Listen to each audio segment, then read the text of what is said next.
Hello and a very warm welcome to another session that we have. This time it's a presentation. It's an introduction to the NDCs for All initiative. I'm only here to introduce our speaker. We have Loipa Sanchez-Loreno, and she has over 3 decades of experience in both bilateral and multilateral diplomacy, and she actually joined the CTBTO in late 2021. With external relations, she's now a senior advisor in legal and external relations and chief of protocol. Now, the reason Loipa will be presenting to you today is because she is leading our outreach activities for this initiative, which was launched by the executive secretary in 2022. Now, she works very closely with our IDC colleagues. Some of them I can see they're present in this room to ensure that all states signatories enjoy the benefits of treaty membership. Now, without further ado, please join me in welcoming Loipa to the stage.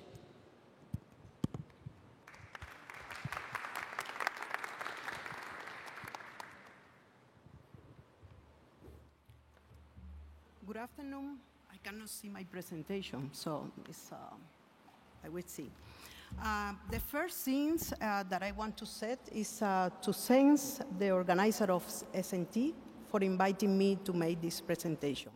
And the second thing that I want to comment with you is that this is not a technical presentation, just is an introduction to the NDC for All initiative. The first thing that I want to comment is that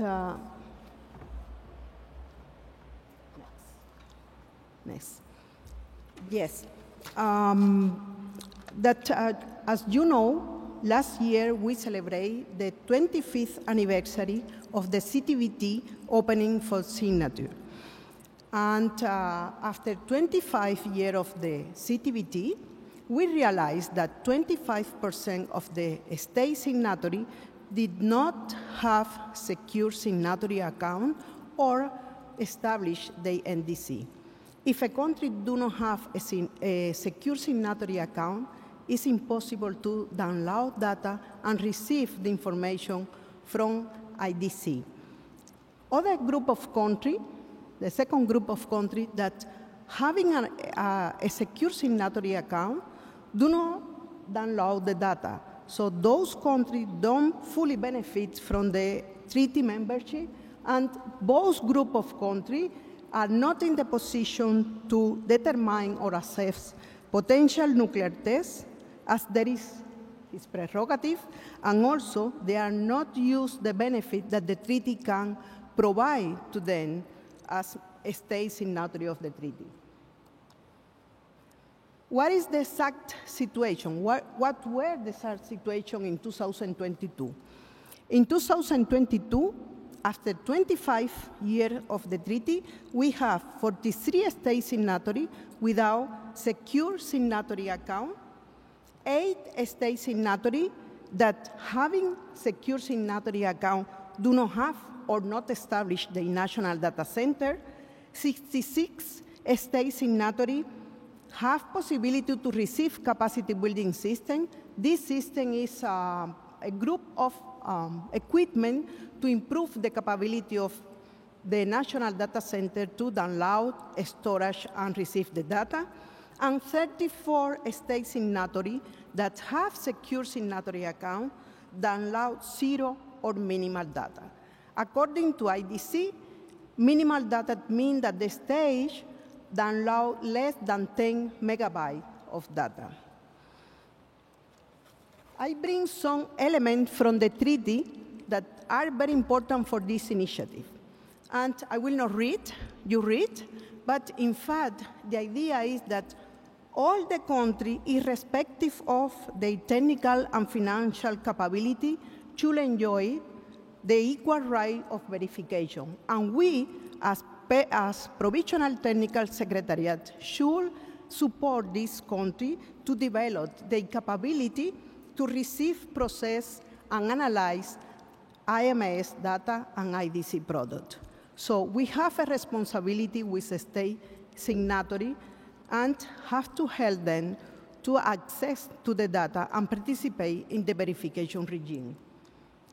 This is why the Executive Secretary decided to launch this initiative on 27 June 2022 during the PredCon 58, because he took into consideration that after 25 years we have a lot of state signatories without possibility to download data, and there are others that having the possibility don't download the data.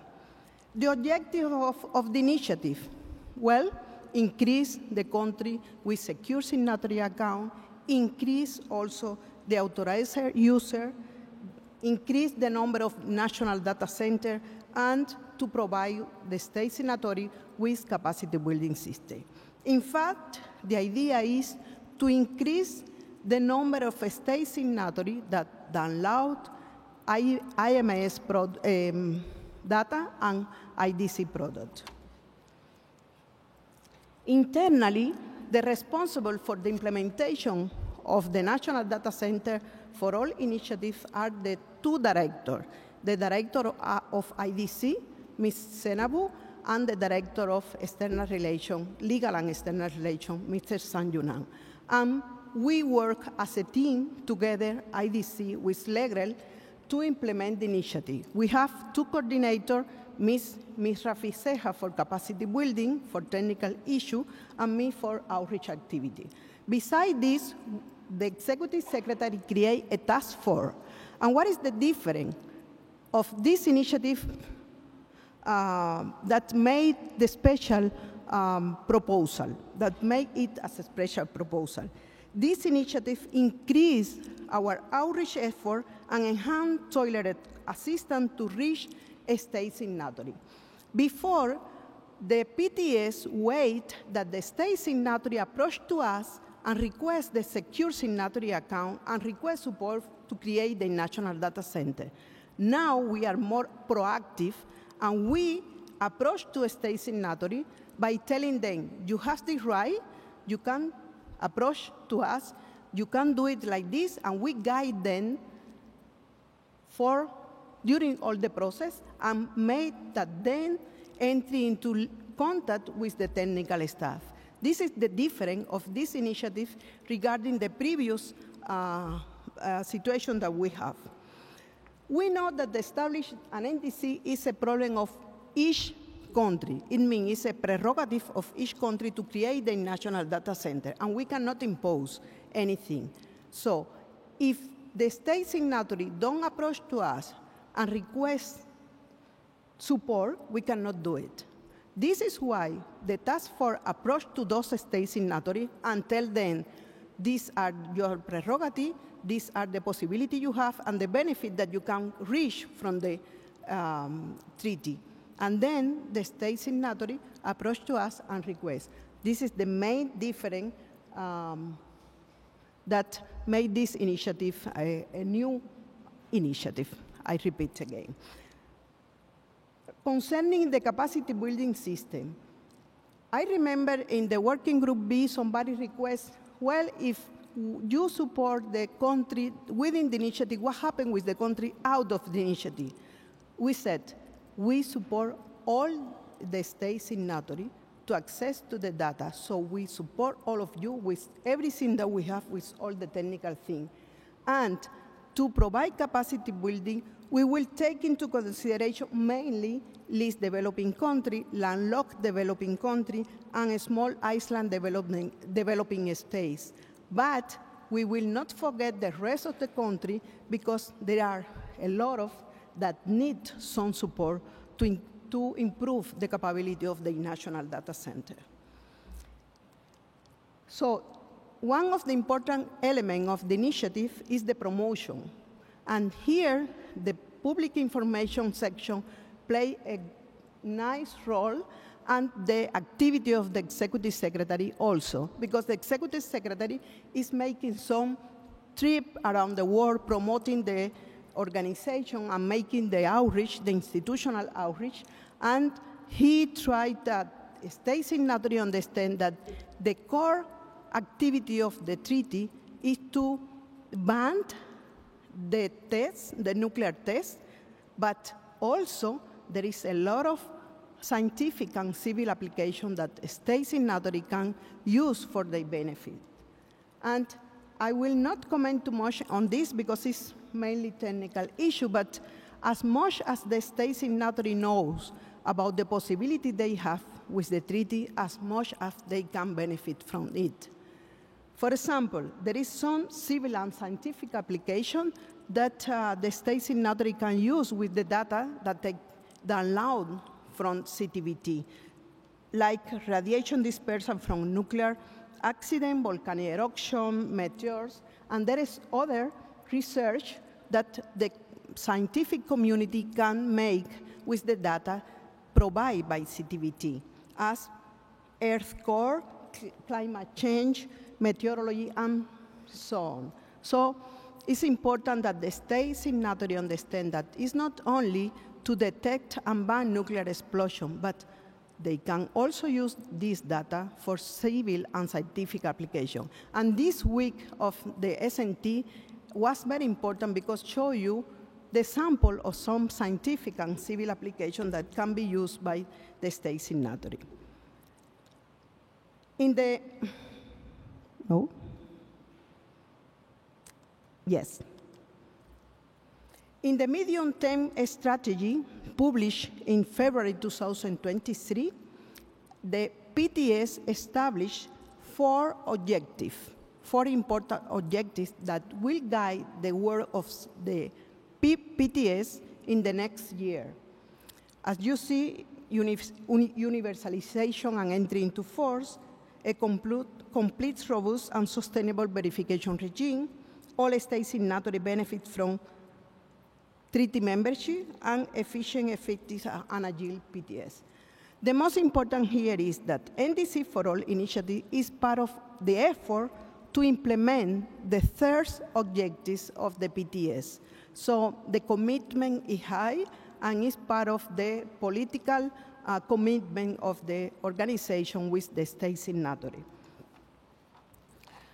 What are our expectations of the impact of this organization? Well, the verification data and product are more equitable access and use among state signatory. We can improve the capability of a state signatory to use the data for participation in the verification regime. We can improve the capability of the state signatory to use the data for the civil and scientific application, and also we wait that the state signatory support CTBTO and CTBT and understand better the purpose and objective of the organization. The result of this initiative in 1 year. In the PredCon last week, the Executive Secretary announced the result of this initiative. I compiled all the information, but just to tell you that the PTS support 5 state signatories to establish their secure signatory account. I should say that in the case of Uruguay and Yemen, is re-establishment of their secure signatory account. 8 state signatories create the national data center. Again, Uruguay and Yemen recreate the national data center, and the IDC division installed 4 capacity building systems and is preparing the condition to install more capacity building systems in several other countries. Let me explain you that we received till today 29 requests of capacity building system. That means that the capability that we have are limited comparing with the demand that we face now, and we have to prioritize. But I ensure you that all the state signatories that request a capacity building system will receive the support of the PTS in one way or another. So I'm glad to make this short presentation to you understand what is the objective and the importance of the initiative, and I hope that if you have any question, please let me know. I'm now open the floor to the question. No? either I was so bad or you understand very well. Good. So thank you for your attention, and I hope that you approach to me if you have any doubt or question. Thank you.